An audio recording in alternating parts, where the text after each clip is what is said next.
Hi everybody, and welcome to week 3. I'm having a great time reading your milestone number 1. So I'm working on those from last week and hope to get those back to you soon. But I wanted to do this recording this week to go over milestone number 2, which is due at the end of Unit 4, because it's very, very important that you start working on this now. This is a very large paper, and so it is going to take you both weeks to get this completed. So I want to talk about that. But first, let's just briefly take a look at week number 3, what we're doing this week. So we're continuing looking at our evidence-based project. Last week, we actually formulated our PICO question. This week, we're going to be looking at course outcome number 3, which is communicating effectively with patient populations and other healthcare providers in managing the healthcare of individuals, families, aggregates, and communities. As I mentioned, your big assignment this week is going to be starting that milestone number 2, although it isn't due until the end of week 4. So you're going to be doing some reading this week from both your A&A book as well as your Dear Holt and Dang book as we continue through the steps of the change process. But again, you're going to start working on that milestone number 2. We do have a couple of discussion questions this week. First, we're going to be talking about the decision-making process and nursing judgment, and then we're going to be talking about communication errors. Both of these are very large topics in healthcare, and as a BSN nurse leader, you're going to be dealing with a lot of these issues. So we're going to be responding to these. And once again, as you respond on the discussion board, just want to make sure that you are answering the questions thoroughly. So make sure that it definitely needs to be more than one paragraph. You want to thoroughly look at the question, answer it, substantiate it. Even if you use opinion, it's very important that you back up that opinion. Why do you have that opinion? Where did that come from? So you want to make sure you pull in your readings, you're using your lesson as a citation and reference, and that you're also using your text or another source.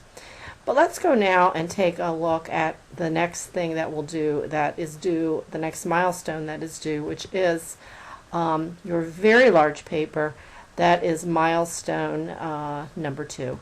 So let's take a look at that. And if you go into doc sharing, you'll see that you will have a template as well as some guidelines. So let me see if I can pull those up. Come over here and we'll start with the description of the milestone. So basically, you're going to be continuing to work on your evidence-based project change. Now, even though you aren't actually going to implement that in this course, we are taking you through all of the steps of a project manager. So imagine you graduate from Chamberlain and you're hired as a BSN to be a project manager. So you might be overseeing a lot of projects in your organization. So now you'll know how to do it, and it's all based on evidence. So basically, this is due the end of week 4. It is worth 225 points. The idea here, now that you have your PICO question formulated, a problem that needs to be solved in your facility or on your unit based on evidence, your plan is to convince your management team of a nursing problem that you've uncovered and you feel is significant enough to change the way something is currently practiced, particularly once you realize that there's evidence and research out there for best practice and your unit is not doing that. So this is a 4 to 6 page paper, excluding the title page and the reference page. And obviously everything must be APA formatted. This is the grading criteria. You can see how it's broken down as far as the different categories, and we'll go into the actual template so you'll be able to see all of the different categories that you will need to cover. But here you can see the point basis, the percentage basis, and the APA format is worth 11% as well. Here is your rubric. You can see, you really need to print this out and use this as a checklist. This first column is your A performance.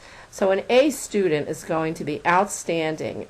She's going to have the highest level of performance because he or she has met everything in this column.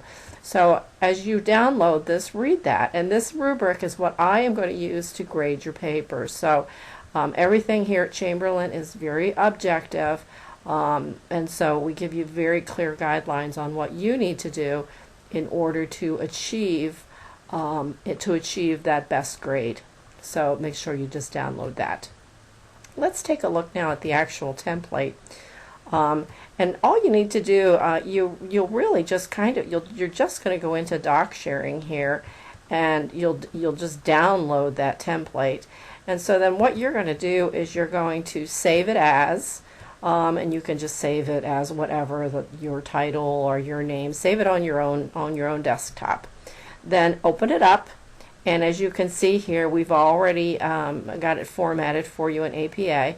So you're going to click on Insert Header, and you will go in here and you will type in your own header, whatever the title of your particular paper is, up to the first 50 characters. You're then going to start your paper. Obviously, you'll put your name, Chamberlain College, the term, and the year on there. You're going to come down here again. This title must match the title on your paper. These titles must match. And the heading, the header, the running head up here is the first 50 characters of that title.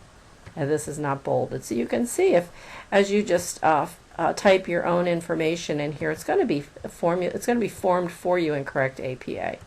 So this serves now as the introduction of the paper, and in this part you're going to state the problem that you see on the unit and the possible solutions that have been backed by evidence. So for instance, you might be introducing the reader to the fact that urinary CAUTI, catheter-related urinary tract infections, are a large problem in the healthcare system, resulting in $1 billion worth of penalties for hospitals, rehospitalizations, increased lengths of stay, as well as poor quality outcomes and decreased quality of life for patients. And at our particular facility, or at this particular facility, again, you want to avoid first person. The problem exists, and basically you're going to be giving some information about what that problem is. So remember, this is a scholarly assignment. The second part, you're going to look at the change model, and obviously we're using the Johns Hopkins Nursing Evidence-Based Practice Process. So this is where you're going to be talking about that change process. Now I want you to describe for me that process. I want you to describe that Johns Hopkins evidence-based practice process model and why it is working for you with that evidence-based, with that PICO problem. Here you're going to come to your practice question, and we worked on your question last week, but you're going to restate your question. And you're going to include the elements, but you want to make sure you write them in paragraph form and not in list form. So I don't want to see PICO or PICOT. I want to see the problem identified in our unit is an increase in catheter-related urinary tract infections, and give some statistics here as well. The intervention that's been best identified in the research is such and such, perhaps the use of CAUTI bundles. So you're going to just give some narrative statements in here. Next, you're going to go into the scope of the practice question. Why is this a problem? And this is where you're going to give statistics and information to back up that problem. I need you to go into the literature and get those statistics out of the literature. And how does this problem impact healthcare on a broader scale? Again, if you've done your research and you've read your articles, which we did last week, you're going to be able to gather this information on what this problem is on a broad scale, and then also what it is on your scale, on your unit and your organization, if you can gather that information. Steps 3, 4, and 5 relate to the team. This is a team project and you're the team leader, so who's going to be included in this? Make sure you choose relevant stakeholders, such as if it's a quality issue, obviously the patient is a stakeholder, the physicians are stakeholders, perhaps they're being penalized. The hospital is a stakeholder because they're being penalized. Maybe the infectious control nurses are stakeholders. Who are the stakeholders involved in this? But you should have no more than 8 members. And then why are these important to your project? So be talking broadly about them and why they are stakeholders in this as well. Then you're going to look at your internal and external evidence. And we did this last week where you looked at least 3 peer-reviewed articles and perhaps another clinical practice guideline, or you might have 4 peer-reviewed articles.